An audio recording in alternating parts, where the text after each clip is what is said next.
Hello and welcome to Witch Moon Magical Arts. My name is Lisa. Before we begin today, I wanted to take a minute to let you know that I'm going to have some different offerings this year coming up in the next few months. On or around the new moon, I'm going to be doing a Wicca Basics course. I'll delve into the history of the Wiccan tradition, how to build a magical practice, and the basics of witchcraft. If you've ever been interested or curious about Wiccan magic, I hope you can join me. To begin today, I'd like to clear the space and do a little blessing.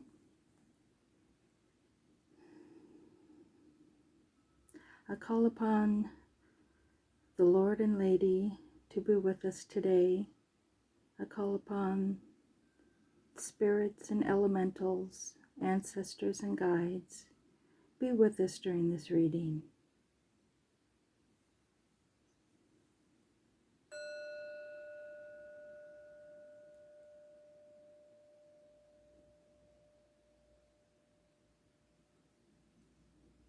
Okay. Today we'll be doing a reading for Virgo for the month of January. I'll get the cards shuffled a few times. See what kind of messages we can get for Virgo in January.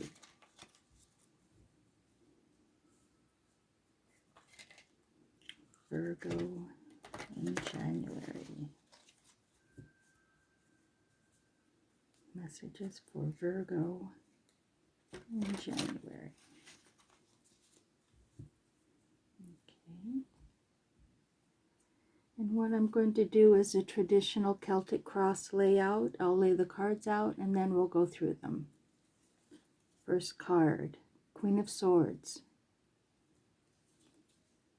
Knight of Swords, the Hierophant, the Hermit, Nine of Swords, Five of Cups,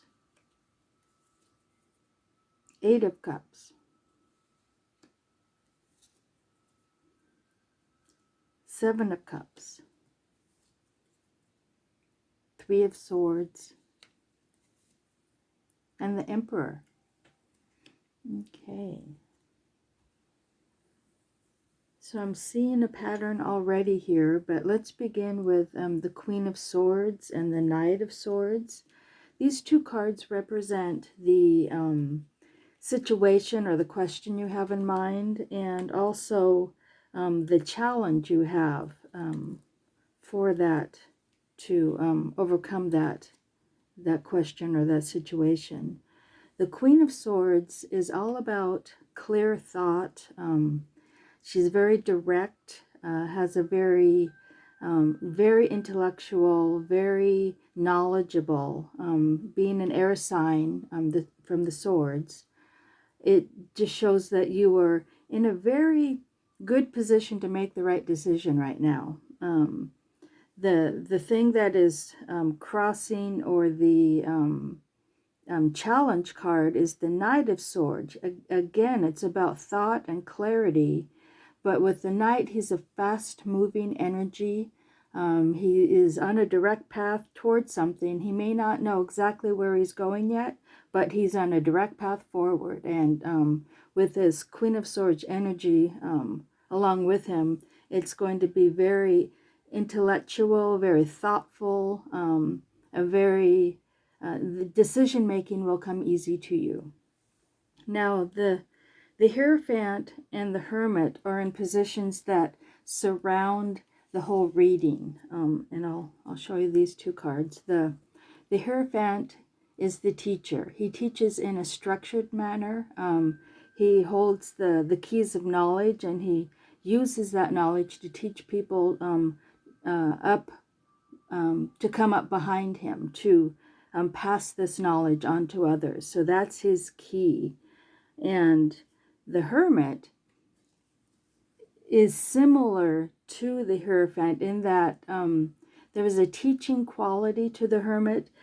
The Hermit is about going within to find those answers, to find that connection to spirit. The light of the fire in front of the hermit represents shining the light for others, to again bring them up and show them the way forward into this pathway. So that shows me that you've got a lot of spiritual energy around this. You've got the ability to teach, to show others the way.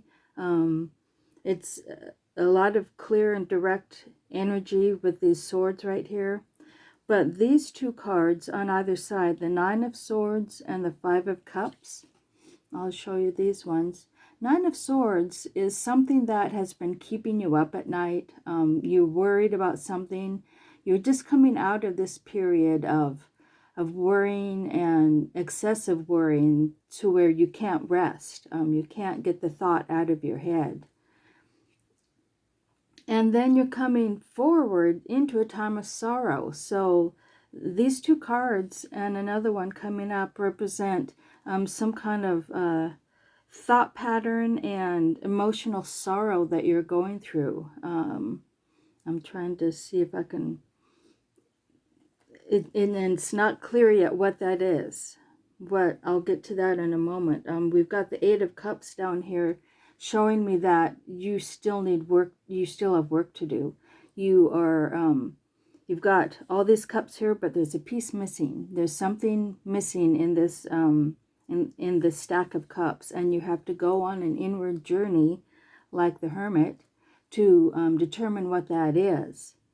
Now, this other cup, this shows me that you are having trouble deciding which way to turn. The Seven of Cups is all about having too many choices, being overwhelmed with choices, and it's affecting you emotionally. You're not able to come to a clear decision, and that I see is reflected in this Five of Cups, where she has spilt all the cups in front of her. She has a couple cups left, but she's concentrating on what she's lost. So I see a lot of sorrow in this reading, including this card, the Three of Swords, which is heartbreak. It's similar to the Nine of Swords, where you've been thinking about something so much that there's a heartbreak or some kind of emotional hurt that you're feeling, and it often has to do with three people. So there it's very clear that something is going on that is causing you a lot of pain right now. I'm seeing the Emperor at the end as the outcome, and he, like the Hierophant, is all about structure. The Emperor is the master of his domain. He is very practical, very stoic. I won't say emotionless, but he is very generous with what he has accomplished. But he's a very stoic person. So you've got, I think that's what's happening, is that you've got all of this worry and sorrow you're going through, and you're going to come to a time of just letting it pass through you, and maybe be able to, bolster yourself up with this power of the Emperor, and maybe not let it affect you as emotionally as with the Three of Swords and the cups I'm seeing here. The Five of Cups is all about deep emotional sorrow. So with the Emperor, he's able to kind of stand strong and not let those emotions affect him as much. What I'm going to do is look at the bottom card. This often represents what this is based on. What's at the root of this this reading. And I've got the Six of Cups. Now this is all about generosity of spirit, generosity of love and emotion. Being a cup, it is about love and unconditional love. This one in particular has a young boy and even younger girl on it. This indicates to me that there are children involved, there's family involved. It's some kind of, maybe a family rift has happened. That's what this Three of Swords is saying, that there are other people involved in this deep felt sorrow. So it's based on some kind of family situation. What I'm going to do is pull a couple of more cards and see if we can get some more clarification on this. Something that might help you get through it. With that Seven of Cups, you've got so many options, and some are real, some are not real, some are illusionary, and you're not able to really think clearly at this time. So let's shuffle the cards a little bit and pick out a couple more cards. Ace of Swords, Two of Pentacles, and Page of Cups. Interesting. So this is a new path for you. You're going on a new path. That is represented by the Page of Cups. Cups, again, are emotions, unconditional love. He wants to help. He wants to be loving toward others, but he's still learning how to do that. So this is a new energy, a new pathway that you're going to be going on. The Ace of Swords, aces are gifts from the universe. So again, like these other two swords, the Queen and the Knight, it's all about thought and decision making. So this is the ultimate decision maker. And with that brings freedom. These birds here represent freedom in the ability to make the right decisions at the right time. And then in the middle, we've got the Two of Pentacles, which is all about balancing, and especially your finances. Pentacles are earth-oriented, so that's wealth, abundance, could be the physical body, but oftentimes the Two of Pentacles represents balancing some financial issues that you're having. So that may be what is causing the sorrow and heartbreak. And this Emperor energy will be helpful to that, because you're able to be more stoic and practical about things and not let the emotions and illusionary aspects of these cups come in the forefront. So I'm seeing that you're in a very painful place right now, but if you stand strong like the Emperor, be generous with what you have, but be practical at the same time. Things will work out. You're on a new path. You're moving forward on a new path. You're just creating that for yourself right now, though. So I hope this brings some clarity. I hope it resonated with some people. If you did find that it connected to you, I would appreciate it if you could like and subscribe to my channel. And we'll see you next time. Blessed be.